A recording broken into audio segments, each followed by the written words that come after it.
Evylyn, a misunderstood necromancer, discovers that her powers can be used for healing rather than destruction. While evading pursuit, she must unravel an ancient mystery to save the city of Ensceas from a deadly disease. And with Vareia, explore a forbidden magic that can blend life and death. Are you ready for a journey filled with magic and adventure? Dark Divide takes you into Evylyn's world. Brave warriors and ladies, if you long to join Evylyn on her adventure, to explore the mysterious corners of Ensceas, and not miss a single moment of how she rewrites her destiny with necromantic magic, don't forget to subscribe to our channel. Click the bell icon to have every heart-pounding update delivered directly to your inbox. Chapter 1, Unto Death. It was death. The sorrow written in the lines of a frigid, unforgiving hand that took your hand in its own and did not let go. The cracks in your voice as you begged, pleaded, and prayed for mercy. Mercy was to be earned. And Evylyn had not met a single soul who she believed was pure enough to deserve mercy. Mortals and immortals alike were the same, rotten to the core. Evylyn didn't consider herself to be a saint either. She'd done things she wasn't proud of, things that did, in a way, tell of a fate she was worthy of. A destiny that most would cower and screamed at the mere thought of. But unlike the wicked monsters who deemed her a beast, she was willing to change and, in her correct opinion, necromancers did not follow the reputation they'd garnered. Yes, there were a few rotten apples. But what group didn't have a select few the majority turned their noses up on? Even the self-righteous, morally sound poets of the world weren't all that perfect when you looked below the surface. The few accepting mortals she'd met were dancing on the thin line between pure and tainted. However, Evylyn couldn't and wouldn't play reaper with mortal lives. So she truthfully didn't care what their intentions were, as long as they didn't end up with her dead. One of them provided her with a tavern tucked away in the shrouded forests of Sci-Fi, far from any city, cheap alcohol and quiet ambience. More than enough for Evylyn to take a seat. A plus was that she didn't hear any hushed rumors whispered into the cold air. It was enough for her to ignore the questionable cries of animals echoing deep within the woods as they found a frail mortal to snack on. She tucked her nose into the dirty shot glass. The pungent, bitter smell of vodka warming her insides as she drew her glacial gaze across the tavern. The floorboards were caked with mud, and most planks weren't in one piece. Plenty of the wooden tables were missing their corresponding chairs. Evylyn was sitting in one of the few standing chairs in the tavern. And there were only two other souls in the dingy tavern, one being the owner. The vodka tasted terrible, like a poor mix of cherries and blood, but she couldn't complain. This was one of the only taverns in Ensceas that wouldn't run her out upon catching a glimpse of her. Practicing banned magic aside, her appearance was one of the most recognizable species, though nothing in particular stood out about her. The moment you took a second look, you would notice Evylyn's crimson skin was highlighted in lavender, the whites of her bones tinted with the magic that surged within her. Delvian were blessed, though Evylyn believed it to be a curse, with an affinity for necromancy magic. Her deity XYTYX made sure they looked as he did, with a dramatic flare on bones and glowing eyes.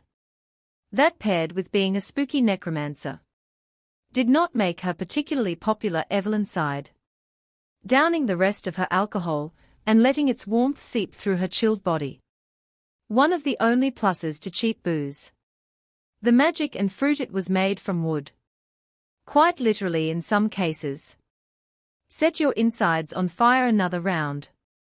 A drawling voice called from behind her. The owner, a portly Kelmite. The gentleman always made Evylyn feel welcome, with a smile that stretched from ear to ear and eyes that sparkled with kindness. He seemed to be able to easily tune out the constant grating dripping from the faucet behind him, something Evylyn was struggling to do as her fingers curled harshly around her glass. "No," she replied, She didn't trust anyone within Honeybrew Tavern. Staff or not. She knew they'd likely sell her out if presented with the opportunity after all. She was sure she had a pretty number of datui circulating for her head. Whether it was attached to her body or not. She paused, nearly forgetting her rusty manners. Before adding thank you, though, the owner Klein dipped his shoulders in a shrug as he resumed cleaning a shot glass dirted with scorch marks. Quieted humming followed as Evylyn redirected her gaze to her notebook. The faded parchment was poorly bound together with frayed ribbons. But it was sufficient for Evelynn's work. She dipped her quill into her vial of ink and started to draw mock runes. Trying and failing to pull knowledge from nature, and healing magic, her two mortal enemies. She'd been trying for years to transform necromancy magic into something a little more accepted. People feared death, they did not fear life. And that's what Evylyn wanted, to give them life through death. But those who feared death didn't understand its power. To enter everlasting tranquility in the plains of the deity you were most connected to was something any mortal would gladly accept once they experienced it. And still they feared death. She supposed she couldn't blame them. Death was daunting, it was cold and unforgiving. And you could never escape its clutches once it hungered for your soul. No matter how esteemed, powerful, or benevolent you were. Unless you had a necromancer to bend and manipulate the restraints of a lost life. Of course, manipulating necromancy magic to benefit the living as well was easy. And it could be the key to getting others to accept necromancy magic. When Evylyn was still allowed in cities without being cloaked, she'd been the scapegoat of anything that went wrong. The most recent and dangerous instance was the wild accusations that she'd poisoned the entire city of Ensceas overnight. Ridiculous. And something she was sure she couldn't do without at least a week's preparation. But she'd been run out, and ever since, she'd been yearning for a way to transform her magic into something that could help others. Beyond just bringing their life force back. She sighed. Getting philosophical meant she was drinking too much. And drinking too much was not good in her case. At least she was tall. But she was thin, she couldn't muster more than a few cups of alcohol without feeling its dizzying effects. Even being tipsy would mean she wasn't on anything but the top of her game. With the people of Ensceas hunting her down, enjoying herself came at an inevitable price. One she wasn't willing to pay. This vodka is sour. Anyway, she thought with a grimace as she pushed the near-empty glass away. The heavy trods of Klein approached her table. And she looked up through her cloak. Her glowing lavender eyes narrowed as Klein smiled. Though it didn't reach his eyes. Unusual for Klein's eyes not to crinkle when he grinned. And Evylyn subconsciously pulled her notebook closer to her body. Her hand clutched the page, wrinkling the aged parchment, as she futilely attempted to conceal her rune. But Klein raised an eyebrow, and one corner of his chapped lips raised in a knowing smirk. "You don't need to hide that from me," Miss Klein said. Though his words didn't ease Evelynn's fears, as her lips tightened into a thin line. "I hardly know a fire rune from a poison rune. Anything you're drawing is gibberish to me." Evylyn let her hold go lax, though she didn't move her arm. Klein seemed disinterested regardless. And she decided to keep her awkward position. Yes. He claimed he didn't know magic well. But she'd only visited his tavern for around 2 weeks. She knew she couldn't trust him. He leaned in close. The fiery orange feathers atop his head tickling Evelynn's cheek, as she struggled to not deck the man. With his proximity, it was like he was trying to tell a hushed secret to an old friend. But Evylyn knew it was anything but as the man's voice dropped an octave. "You need to run," he whispered. Voice a deep rumble as Evylyn had to strain to make out his words. "They are coming for you. I received word of it earlier." Evelynn's heartbeat stuttered in her chest as she drew away from Klein. her brows knitting in a frown unlike Klein. She did not quiet her voice as she said, You somehow knew this. And you still allowed me in here. Why would you not tell me to leave as soon as I walked through the door? Please quiet. Klein replied as he placed a curled fist on the table. I didn't want to raise suspicion. The other man in here is unfamiliar to me. I'm not sure whether he's with them or not. Evylyn curled a loose strand of hair around her finger, the motion bringing her comfort. She looked past Klein, and she saw the man he was talking about. He was giant stocky, and had skin the shade of ivory. The giant curled horns that protruded from his curly hair were a dead giveaway that he was a Damien. He seemed to notice Evylyn staring as he looked up from his beer. Evylyn immediately glanced away, as his hardened orange gaze made direct eye contact with her own. For your own safety I beg of you. Leave and do not return. Klein almost took Evelynn's hand in his own, likely as a begging gesture. But Evylyn snatched her hand away with disgust before he had the chance to. His hand fell flat on the wooden table, as Evylyn started to throw her belongings into her satchel.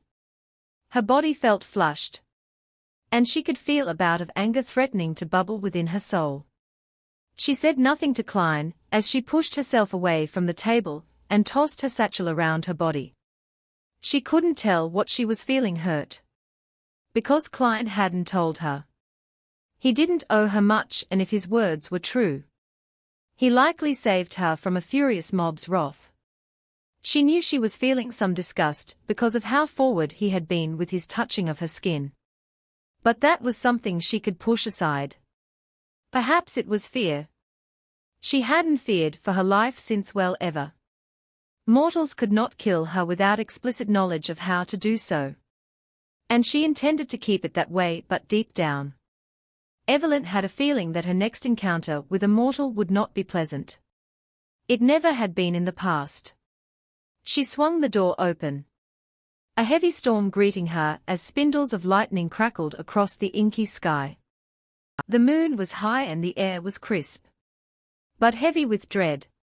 Rushing down the beat stairs of the tavern, Evylyn headed off into the night with nothing but the corona of the moon to guide her and her own wit. She'd memorized the path to her abode easily, even when the moon hadn't risen after all. Living in a world with no sun required you to adapt. She could practically see in the dark now, thanks to Attic's goddess of the sun. Dying centuries prior, Evylyn had spent much of her life in constant darkness. Wet leaves squelched beneath her feet, and thunder shook the ground as rain seeped through her hood and dampened her curls. She debated stopping to grab a weapon, but despite the howling winds the air was still. She was alone for now regardless. She kept her bag of runespowder clutched in one hand. Of course, she was soon proven wrong, as footsteps to her left indicated something was watching her. Instead of stopping to ogle, she increased her pace, her calves burning and throat aching sure. She wasn't the most fit, but she'd had the sense until now to stay out of trouble. So did she need to exercise? Running from trouble hadn't happened in a few months, maybe years, at this point. But as the trods beside her grew heavier, louder, and closer, Evylyn found her jogging turning into full-fledged sprinting, as she didn't dare to look over her shoulder. Her running came to a stop, however, as a shadowed figure jumped out in front of her. Evylyn had been expecting it, and though she flinched, she was already preparing a rune. The runespowder liquefied, the pearl white shifting to mauve as a storm rune was readied. Before she had the chance to cast it, though, the figure had darted forward. She was pushed harshly, and her feet clashed together, sending her stumbling to the ground. The slick leaves did little to cushion her fall as she cried out in pain. And although her rune had faltered, she desperately tried to draw another. It was futile. The figure stepped into the moonlight, slapping Evylyn's bag of runespowder out of her hands and reaching to a scabbard looped around his waist. As his face was bathed in light, Evylyn felt her heart drop as she recognized the man as the Damien from the tavern. In her rush to protect herself, she hadn't even noticed he'd left before she had. The man's voice was like a clap of thunder, comparable to the storm erupting from the heavens. As he said, "Evylyn, the infamous necromancer. We meet at last." He brandished a silver sword in two meaty hands as the metal caught the glint of moonlight. Drops of rain dripped off the sharp edge, hitting the ground with a violent splatter. "I understand you're familiar with death. But why don't I show you a thing or two I know?" Word count 266 20,000 first milestone passed. A random bolded word in a chapter indicates where I've passed a milestone. QOTC. What do you think of Evylyn? Do you think she's in trouble? Chapter 2 Doom and Gloom. Evylyn asked, barely able to whisper above the howling winds, as the specks of dew covering the grass seeped into her skirt. Yet despite her pitiful murmur, the man in front of her clearly heard what she'd said as he slowly tilted his head. A taunting smile warped his lips as a shot of lightning cracked across the sky, illuminating his imposing figure as he curled his hands around the hilt of his sword. He stepped forward, and while Evylyn tried to scurry away, she was too slow. He yanked her back by the collar and kept his hold firm as his grin widened. She couldn't bring herself to look him in the eyes, though she could feel his harsh gaze staring into her soul. Evylyn nearly whimpered, but restrained herself. She wasn't a fighter, but she was a mage. Escaping him could be easy. If she played her cards right, she'd done it before.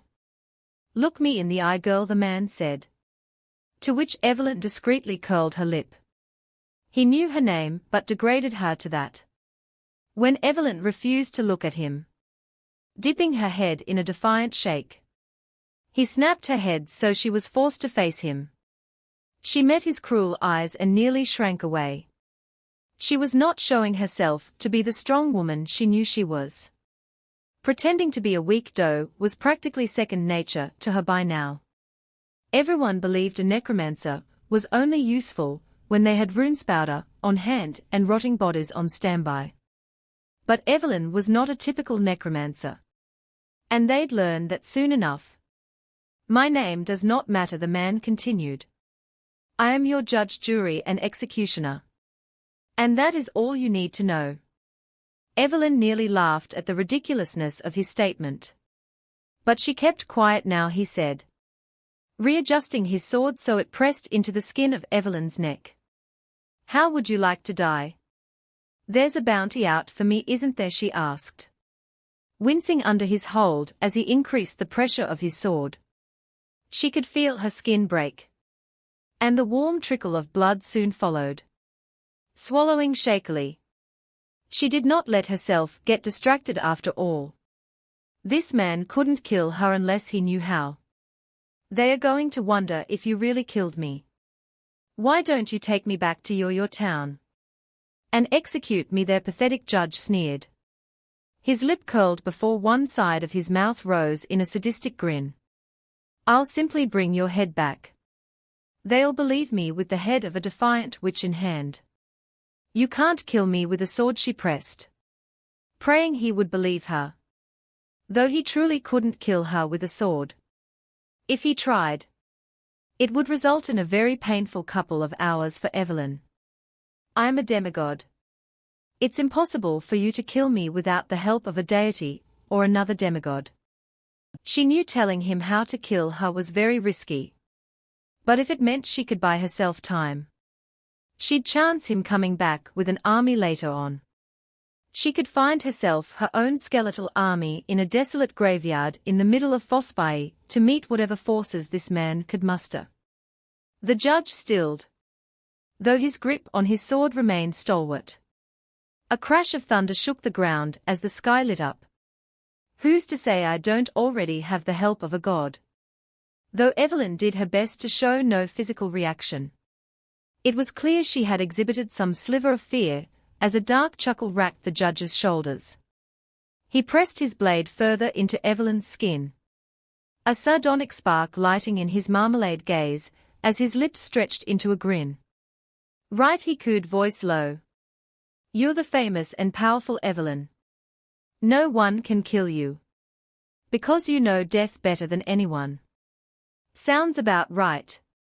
And which deity will aid you in killing an innocent soul?" Evylyn hissed, her words broken and forced as a knot of pain twisted itself in her throat. With the pressure of Judge's blade, she could barely swallow without risking the blade running down her skin. "Despite the reputation my species has, we are not all bad. The gods and goddesses know that. I could play executioner right now," Judge replied nonchalantly, reaching into his pocket with his free hand. Yet his hold against her did not loosen, as she breathed out a shuddered sigh. Evylyn could see a rolled-up scroll of parchment sticking out of his shirt. Likely the bounty placed on her. "What do you say?"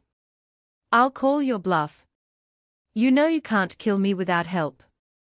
All Judge replied with was a mere scoff, as he pulled a coin out of his pocket. It caught the light of the moon, and Evylyn could clearly see the crest of costume shining. "A Datui moon, you die beneath my blade right now," Judge said, enunciating his point by jabbing his sword further into Evylyn's neck. She could feel her skin tear further, and it took all she had not to swallow her rising nerves. With his other hand, he flipped the coin over to display Atix's crest. "Son. Son. You're taken to Ensceas and given the execution of filthy, which like yourself deserves." Publicly humiliated and laughed at, Evylyn said nothing. But as she confidently met the man's gaze for the first time since he'd hunted her down, she knew the message burning within the fires of her eyes was clear very well. The corner of Judge's mouth twitched as he raised his hand. With a flick of his fingers, the Datui was sent flying into the air. And Evylyn watched with bated breath, her heart rate increasing until it felt like her heart was pounding against her ribcage. And in one swift motion, the coin fell into Judge's large hand. His orange gaze fell to the coin, and it felt like an eternity as he slowly dragged his eyes back up to meet Evylyn's. The moment they made eye contact, he forced his sword deeper into her neck. Startled, a squeak slipped past her lips, a fact that apparently was funny to Judge as he tittered. "Son," he said, loosening his grip. "Your death is delayed, Delvian." Evylyn exhaled a sigh of relief, though her comfort was short-lived as Judge hoisted her to her feet harshly. If she was feeling cocky, she would have slapped his hands away. But she knew she needed to conserve her power, and picking a fight with this hulk of a man was not in her best interest. She could have easily fought back, but escaping through a city gave her a few pluses: more concealment, an easier way to perform her magic, and more time to prepare herself, which meant a more powerful Delvianic form. Plus, she could fight with magic, not with her hands. If Judge landed a hit on her, rendering her dazed, she would mostly be defenseless. But she'd been through this before. She'd be damned if she let it end her the third time around. Rope bound her hands together, and Evylyn recognized the tingling, tense sensation the bundle sent through her arms. Magic restricting technology. She'd never figured out how it worked, as it was new and had only been used against her once. The Dravonic army, led by the tyrannous god of war, had invented it to silence their magical enemies. It was another thing the army used to gain control over Astania. Of course, Evylyn was powerless to stop it. She was one person, and her god XYTYX worked with the god of war The, so she supposed she could see where the stereotype of her kind being evil, merciless and all around terrible stemmed from. Even though The had won his war against the goddess of the sun, whom he had slain many years prior. He was still making it his mission to eradicate all of Estania's population. Evylyn didn't know why. And she knew she didn't have the strength to care all too much. After all, the mortal丨The was killing all wanted her dead. With her magical abilities severed and a thin trickle of blood dribbling from her neck, Evylyn vowed to remain silent until she reached Ensceas. There, they would see Evylyn for the monster they believed her to be, but they deserved it. Ensceas, the city of witchcraft, magic, trickery, and all that lies between. But Evylyn knew to not let the winding rivers and colorful foliage, a guise of beauty, fool her. Ensceas was a municipality filled with conniving thieves, corrupt politicians, and God-worshipping fools who took their prayers far too seriously for a deity who couldn't care less about their existence. Black magic controls its stone-lined streets, and connections were the only way to ensure survival. Of course, Evylyn didn't have connections. Being cast out of every major city would do that to you, regardless of whether it was earned. You're lucky, little Lady Judge said, apparently oblivious to the fact that he was barely taller than Evylyn. They've got a pretty sum on your head. Must be pretty infamous to be racking up that kind of detour for your death. Yeah, he'd led her to a dingy hideout, affectionately calling it the Underover, and made sure all his meat-headed friends got a good glimpse at the Necromancer. As he'd put it then, he'd taken her to what was supposed to be her execution spot. It was small, dirty, and everything but the glorious death she deserved. I wouldn't call it lucky, she grumbled, looking up at what she refused to let be her end. The frayed noose did not relent its stare as it swayed gently in the breeze. A small crowd of citizens had gathered around the stage, murmurs rippling throughout the jittering bodies. Many of them looked sickly, with gaunt faces and pale skin. It was clear word spread fast in Ensceas. She and Judge had barely been in the city for 2 hours, and his plan had been in action for even less time. Judge jerked his chin up at one of his buddies, a Grixiogen covered in purple scales. The woman's yellow eyes blinked slowly as Judge said, "Pat her down, make sure she doesn't have any weapons." Gladly, the woman said with a malicious smile. Evylyn had to resist the urge to shiver as the woman's slimy hand slowly trailed up her bare legs. "You can see my legs, I'm wearing a skirt." Evylyn snapped, unable to bite her tongue. "There's nothing there." The woman responded with a mere breathy chuckle as her hands slid further up. Evylyn kept a dagger hidden under her skirt, fully aware it was more likely she'd drop it out of inexperience rather than be able to stab someone. But this woman was making her think she'd need to use it sooner than she'd planned. "Citizens of Ensceas," Judge said, voice booming across the city. He smirked, looking at Evylyn out of the corner of his eye. "Today you will watch a witch perish for her sins. Since necromancy is a blight on our world, no one should be able to raise the dead." He continued, "We will witness justice in action as a dirty necromancer takes her final breath, and one less abomination roams Estania." Evylyn's hands were still bound and her magic cut, but the Grixiogen handling her was too interested in the smooth skin of Evylyn's legs to have noticed the necromancer reaching for her dagger. Once the small blade was in her hand, she tensed, preparing herself for the worst. Luckily for her, while she could not control a knife as well as she would have liked, she knew how to cut her own binds. "Now, Leona, lead her to her final resting place," Judge finished, clearly far too confident as he completely turned his back on Evylyn. He spread his arms wide. He was promptly cut off as the screech of the Grixiogen woman pierced the air. Evylyn jammed her dagger into the woman's eye before pushing her to the ground, a trail of slime residue remaining on Evylyn's leg. She swiftly used the blooded dagger to cut through her binds, letting them fall to the wooden floor. With her magic slowly returning to her soul, She wasted no time in activating her Delvianic form. The illuminations of her bones strengthened as her glowing eyes burned brighter. Her hair floated around her in a black cloud, as if it had become a dark mass of stardust. While there were no dead bodies for her to reanimate. XYTYX wasn't a fool, he'd gifted his children with defenses that weren't reliant on others. A wave of crimson energy flew from her hands, knocking Judge off his feet before he could reach her. He fell to the ground, sword clattering out of his hands. His other men, who had been just as distracted as he had, tried to rush Evylyn. But as she continued to shoot non-lethal waves, they quickly failed in their mission to stop her. Her assailants groaned, unable to move as Evylyn's magic temporarily paralyzed them. It was all over in the blink of an eye.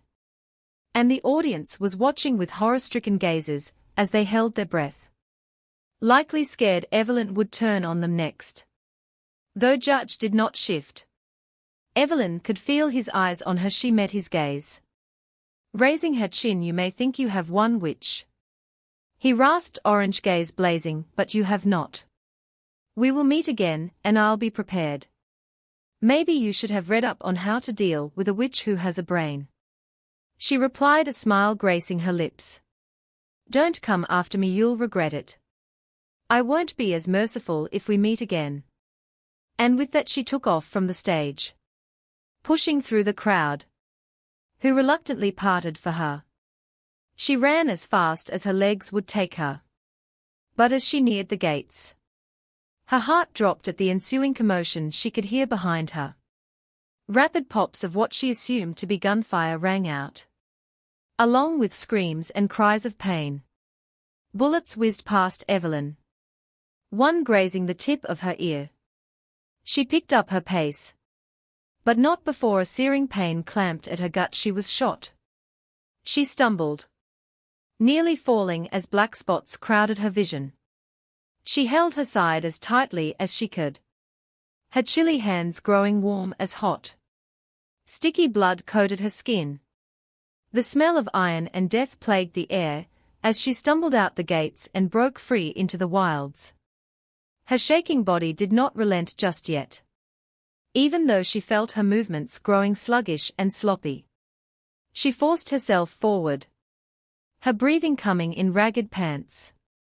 She wouldn't die. It was impossible with a mere bullet. But a very good possibility of her fainting and getting captured was presenting itself to her. Even with this knowledge, she couldn't bring herself to run for too long. She stumbled, tripped, then fell to the grassy floor, the dew from earlier greeting her as her breaths became too quick for consciousness. And with that she was met with nothing but black, leaving her to the mercy of any potential pursuers with a thirst for her blood. Word count 4863 20,000. A random bolded word in a chapter indicates where I've passed a milestone. QOTC, what do you think of Evylyn's plan to escape? Do you think she'll be fine now that she has escaped? What do you think of her enemies? Chapter 3, Opposites Repel. The first thing she noticed was how dry her throat was. She felt absolutely parched, like she'd swallowed the entirety of the barren desert in her sleep. Her skin danced with licks of fire, burning the crimson smoothness, as she forced herself to sit up and wipe a hand across her sweat-slicked forehead. The next thing she realized was the fact that she hadn't a clue where she'd ended up after falling unconscious. The pain that had clamped at her gut had subsided, lessening into a dull throb that only flared when Evylyn moved. But it was replaced with a dizzying headache, incessant thirst for water, and an aching body. Looking beside her, a wax candle provided her with enough sparse light to take in her surroundings. She picked up the candle, wax dripping onto the base in uneven clumps, as she rubbed her eyes with her free hand. She was laying in a bed, and the blanket draped over her was scratchy and made of wool. Kicking it off, she sat up straight. Everything was dark, But the flickering light of her candle was enough to dimly illuminate the dully beautiful room. 2 small wardrobes sat next to the bed, made of dusty weathered wood. And the only other thing Evylyn could see was a plethora of decorative plants scattered around the room, sitting in cracked clay pots. Before she could process anything, a head poking through the open door ahead of her startled her to the point of nearly dropping her candle. She fumbled for the base, and the flame went out with an incensed hiss as acrid smoke rose into the air. Sighing, she readjusted the candle's base as she glanced towards the door. Her visitor didn't seem to mind her clumsy moves. However, as they bound into the room, "You're awake. I thought I heard something moving in here." The woman jumped onto the bed in one swift motion and lit a hanging fixture above Evylyn with ease. A warm amber glow immediately bathed the room, and Evylyn could see this woman really liked the color green. The walls were a deep green. The blanket curled up next to Evylyn was the same shade as moss, and the overabundance of plants was far too much green. "Do you need anything? Water, food, another blanket?" "Looks like you didn't like this one," the woman said, picking up the blanket with a dimply smile before letting it fall back onto the bed. "You know, I was starting to think you wouldn't wake up." "Who are you?" Evylyn croaked, wincing as 3 simple words burned at her throat more than they should have. It was painfully obvious this girl wasn't out to hurt her unless she was a coveted mastermind waiting for Evylyn to let her guard down, but Evylyn didn't think she needed to prove that by practically screaming. "Me?" The woman blinked owlishly before tilting her head. "No one's asked me that in a long time, you know. I was starting to forget my name." When the woman's radiant grin was met by Evylyn's blank stare, her smile did not falter. Instead, she leaned forward, a little too close to Evylyn. "Name's Vareia," she said, wiping a hand on her green pants. They looked soft. "And where is this?" Evylyn asked, slowly blinking as she tried to wrap her head around all this. The unfamiliar texture of the blanket, the warmth of the room, this Vareia practically yelling, it was all overwhelming. And certainly not helping Evylyn focus. "Oh, this is my cabin." Evylyn looked at Vareia, absorbing the woman's appearance. She had pale green skin, flecked with an incredible amount of freckles that almost looked like dirt. A messy mop of brown curls adorned with flowers nearly hid Vareia's 2 antlers, which were interwoven with vines and flowers. She had the permanent markings of a Valeriac hunter drawn onto her face, 2 dark green lines from the outer edges of her eyes that trailed down to her rounded jaw. She was a demigoddess. Evylyn jumped as Vareia scooted back, taking the blanket she'd sat on with her. Her honey-brown eyes twinkled and her voice grew softer as she said, "You know, you were almost dead when I found you. You also ruined some of the grass outside my home." "You're a Cimmerbill, aren't you?" Evylyn simply asked, ignoring what she was implying with the second half of her sentence. When in her Delvianic form, death followed her with every step she took literally. "Yep, and you're a Delvian." Evylyn opened her mouth to respond, but clamped it shut as suspicion flooded her bloodstream. Fauna, Vareia's goddess, and Xytyx, her god, were mortal enemies. Vareia should have killed her the moment she saw Evylyn. She was supposed to hate Evylyn, and instead, she was brightly smiling at Evylyn, her large, downcast eyes crinkled. "Why didn't you leave me out in the woods?" she responded, not bothering to entertain Vareia's question. Vareia paused for a moment, incredulity crossing her face as she scrunched her nose. "Why would I do that? We are supposed to be mortal enemies, you know." "Being a Delvian and Cimmerbill and all," Evylyn said. Swinging her legs off the bed, she went to stand, but Vareia lunged forward and yanked her back onto the bed. Hot anger tinted Evylyn's skin a darker red as she narrowed her eyes. Don't touch me, I didn't heal you too much. I wouldn't stand if I were you, Vareia said. Frowning as Evylyn scoffed, what? I didn't know if you I dunno didn't want me to. I barely know you, Evylyn retorted, ignoring Vareia's doleful eyes widening. She snatched her hand away, rubbing her woefully burning skin. Where can I leave? Where's your front door?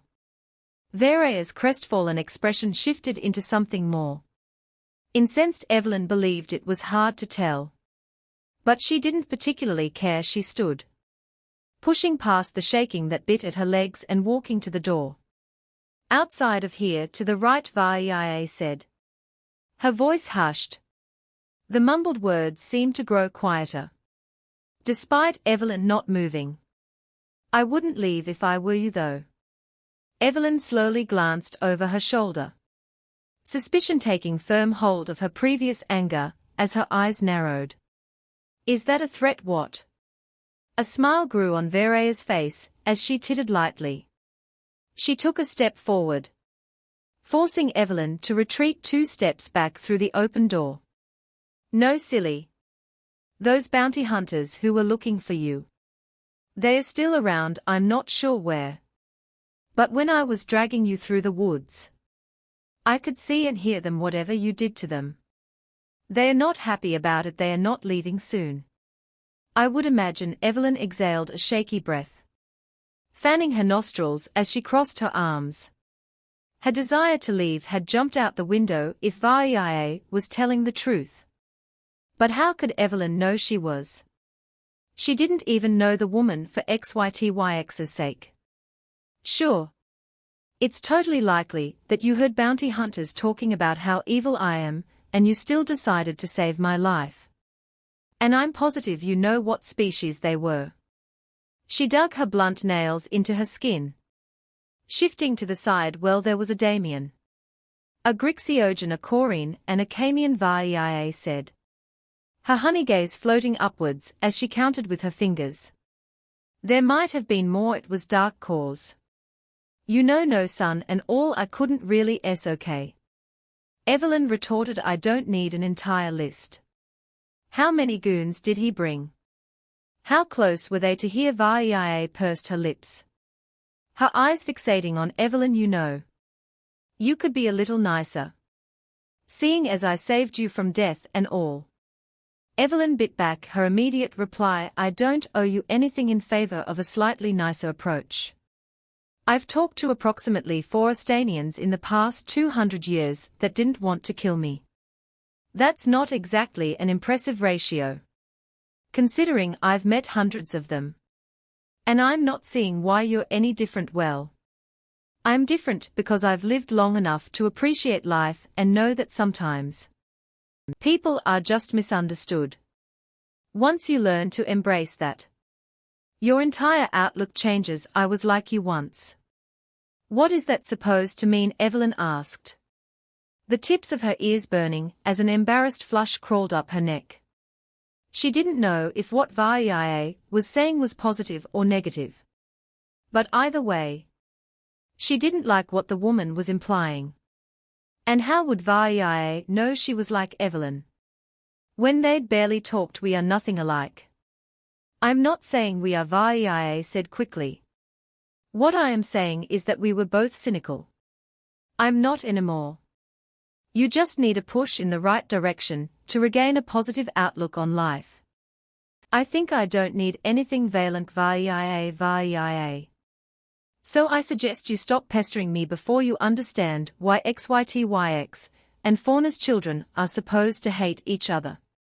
Hey, wait, Vareia said, rushing after Evylyn as she walked out of the bedroom.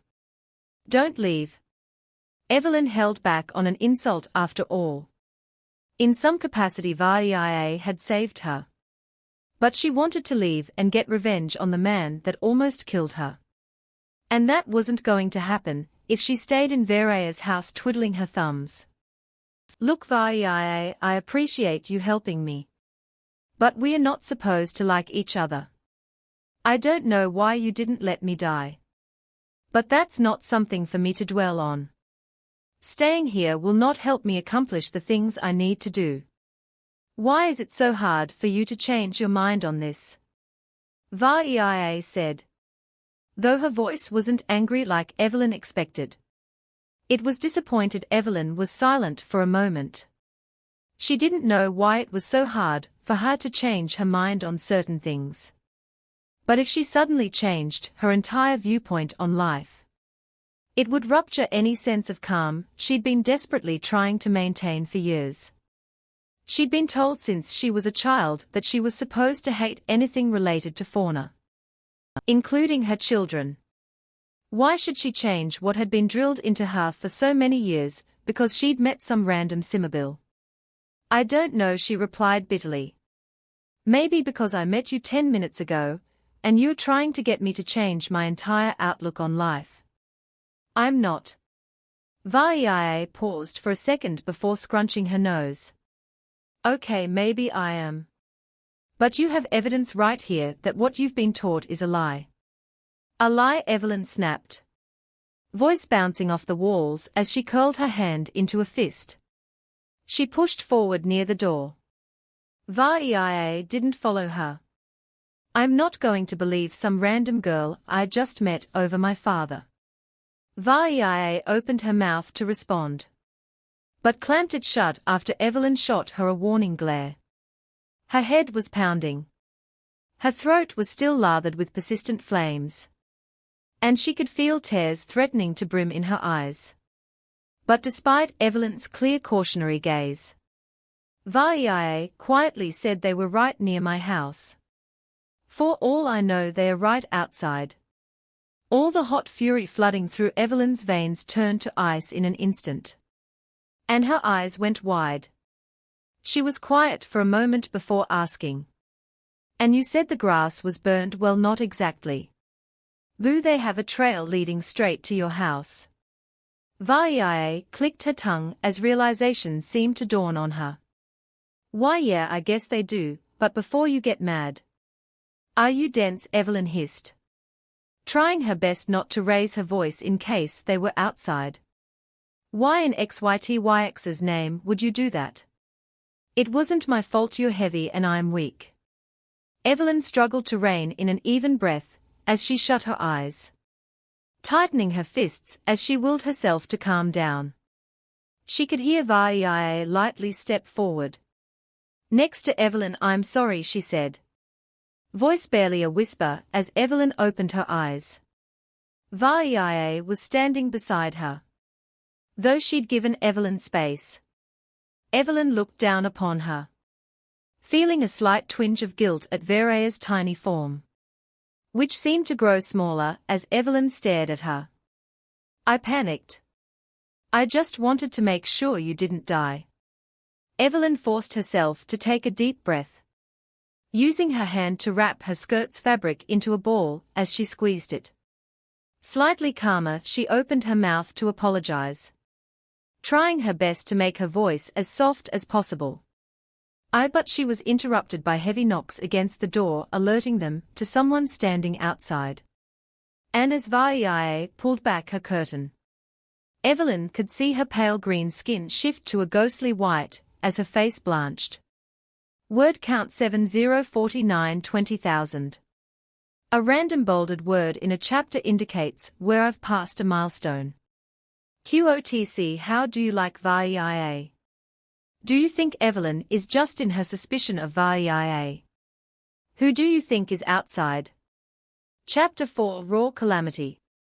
The frost taking hold of her body and rendering her unable to move. All she could do was helplessly stare at Vareia and pray the woman wouldn't turn her in. Should someone with ill intentions be standing outside her door? Vareia's brown eyes, as large as saucers, slowly trailed from Evylyn to a blanket slung over her couch. She cocked her head, moving to grab the blanket, before pausing and shaking her head. Evylyn watched as she drew a rune, an illusion rune. Based on the smaller details and the cyan shade the rune shifted to, Vareia cast it with a quick flourish of her hand. And when Evylyn looked down at her hands, She'd vanished. Vareia had made her invisible. Was she going to use the blanket to throw over my head?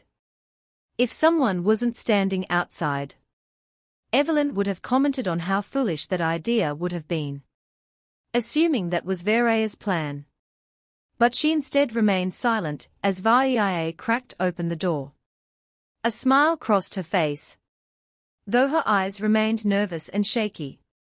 She deeply inhaled before saying, "Can I help you? We are looking for a woman who seems to have been in this area. Have you seen her?" The voice was icy and immediately set off alarm bells in Evylyn's head. "Too familiar, Judge. No, I don't believe I have," Vareia replied, pushing her door shut slightly. But even from her angle, Evylyn could see Judge wedge his boot into the small crevice Vareia had left open, preventing her from completely blocking Judge out. "There's a blood trail leading from where she escaped to your house. You're sure you didn't?" "I don't know. Take her in. It practically leads straight to your door. Stopped just short of the path leading here." "I didn't. You're the first person I've seen in years. I'm a hermit. I saw you talking to someone. Who was it?" "You're asking a lot of questions." Vareia shifted uncomfortably, eyebrows upturning as her fingers tightened around the smooth chestnut wood of her door. "That woman," Judge said as his lip curled, "is dangerous. She's a wanted fugitive. And she's probably out there killing babies. Or something to fuel her necromancy magic." Vareia ducked her head, and Evylyn could see Vareia look at her out of the corner of her eye. Was she judging her? Did she believe Judge?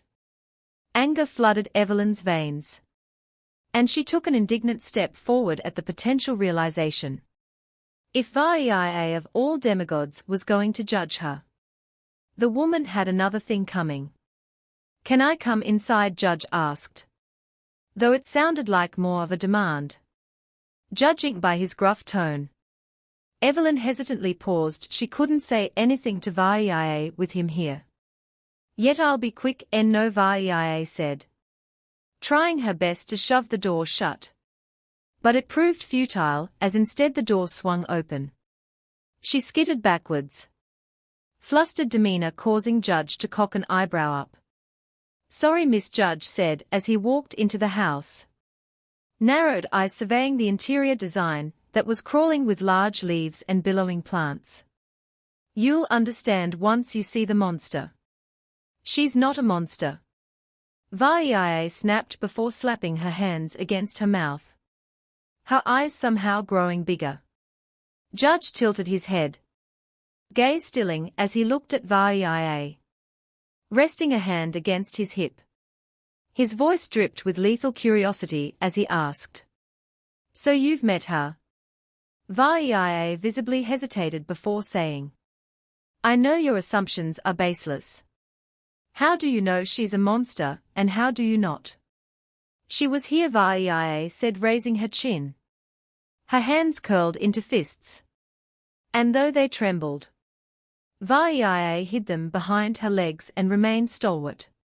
"But she's long gone. I gave her supplies, and I told her to run." What the word was soft-spoken, but it was dark. It was dangerous. Even Evylyn could tell that much, and she felt her body tense. Vareia could clearly sense it as well, and she frowned. "She's not here." Judge raked his crimson gaze through Vareia's small home, but invisibility magic worked well. His eyes passed right over Evylyn, and she remained as still as she could, balling her hands into fists as she didn't dare breathe. Taking a step backward, Judge growled. It was a sound comparable to a wild animal, and it sounded guttural. "Where has she gone?" "I don't know. There's a trail leading east of here. I rarely stray that way. It's filled with dangerous plants and prowling predators," Vareia said, her voice now oozing confidence upon seeing Judge's flushed skin and crazed eyes. Evylyn had to admit she didn't take Vareia to be intelligent at all, but she was proving her wrong and quickly. "I barely knew her. She came crawling to my door and asked for water and food. And I gave it to her. I watched as she walked away. I didn't bother warning her, if I'm being honest. She's probably somewhere in the woods, dying and alone, but I don't think she's a monster. Morbid Judge sneered, his fat lip curling. He tightened his hand around the hilt of his sword, fury blazing in his eyes. And you've never heard of such an infamous necromancer? It was clear Judge had little knowledge of Vareia's kind. He would be pestering Vareia with incessant questions, begging to know why a Cimabile had spared a Delvian. And Vareia would not have an answer. Evylyn was sure of it, even if she'd been continually proven wrong by Vareia. I mean, take a guess. Vareia gestured to her surroundings. I don't exactly get out often. My house is in the middle of Fossby. In a flash, Judge had darted forward and snatched the collar of Vareia's silken white shirt. He lifted her off the floor with ease, pulling her face closer to his. His elongated canines caught the low light of the candles strewn about Vareia's house as he muttered, "Don't play smart with me, girl. It will be your last mistake." Vareia scoffed. All of her previous nerves had vanished, and in its place was cool confidence.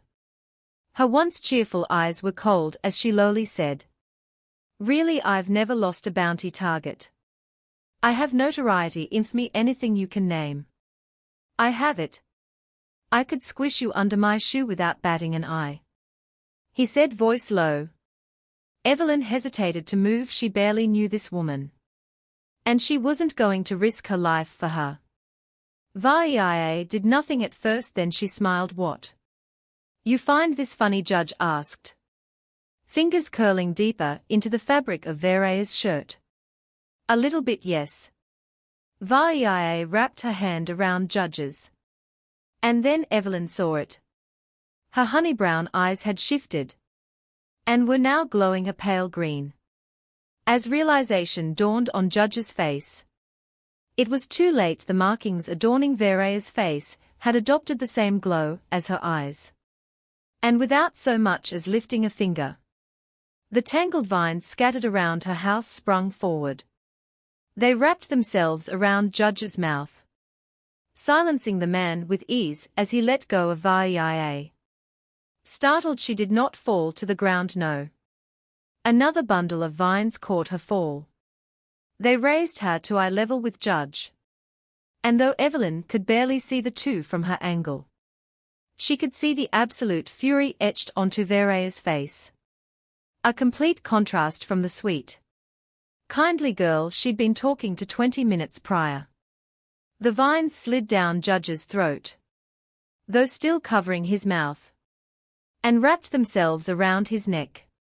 Sharp thorns protruded from the thick green lines, digging into Judge's skin and drawing blood that trickled down his peach skin.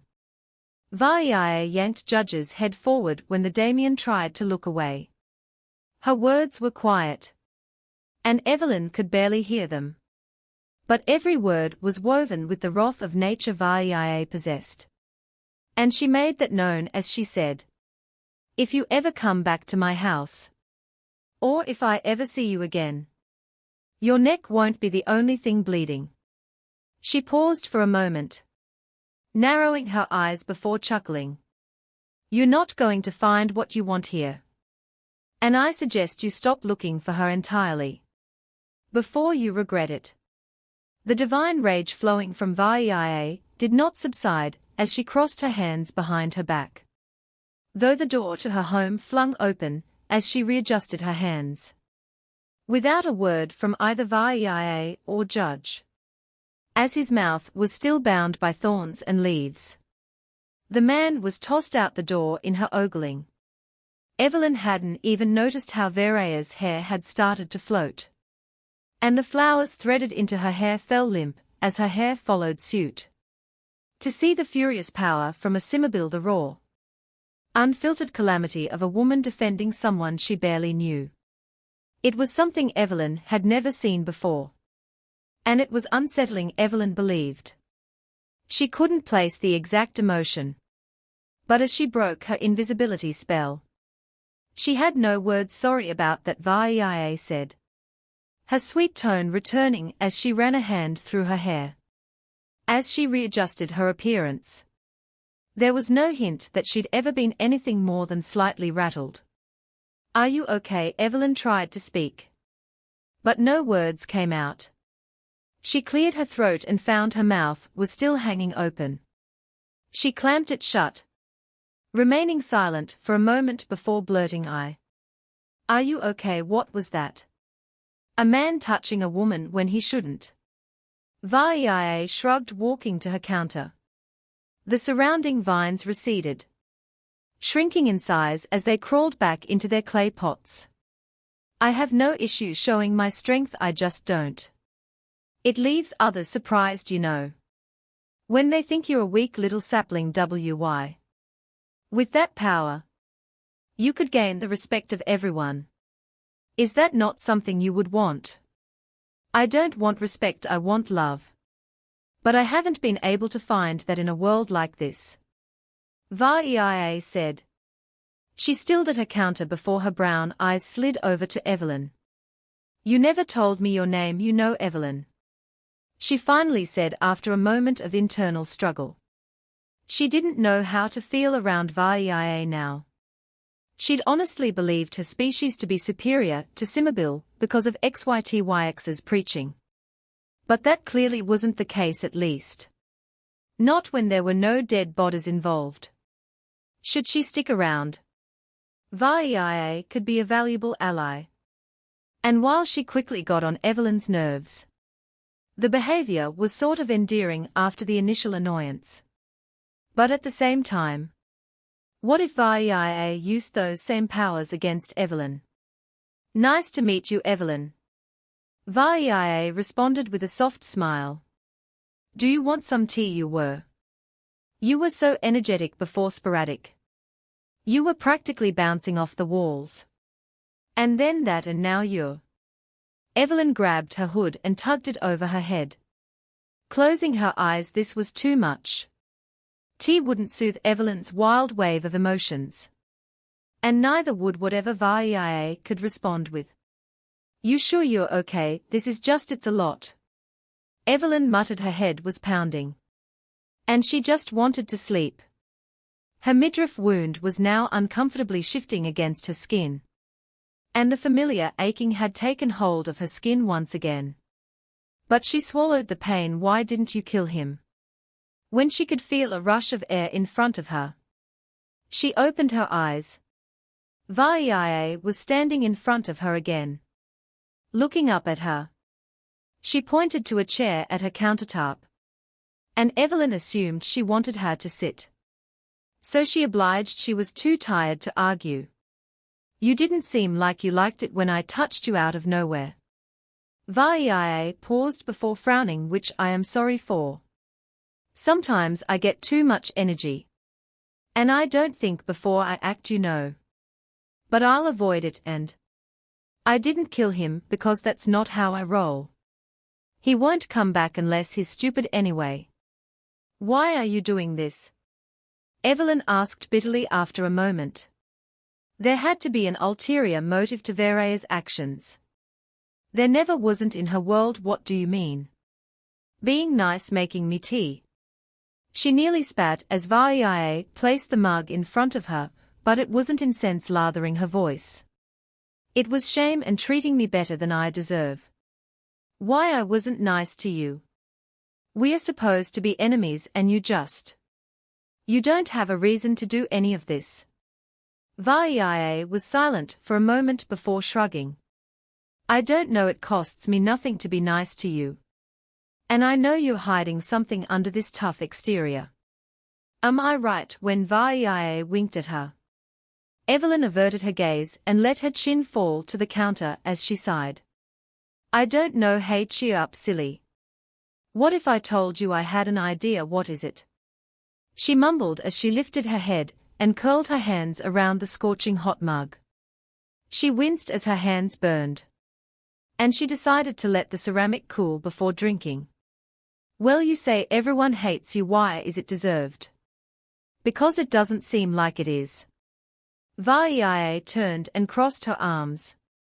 Leaning against the countertop, was it deserved? Evylyn had believed her behavior to be justified because of how she'd been treated. But Vareia was so kind. And Evylyn continued to be nasty. It wasn't something she could unlearn in a day.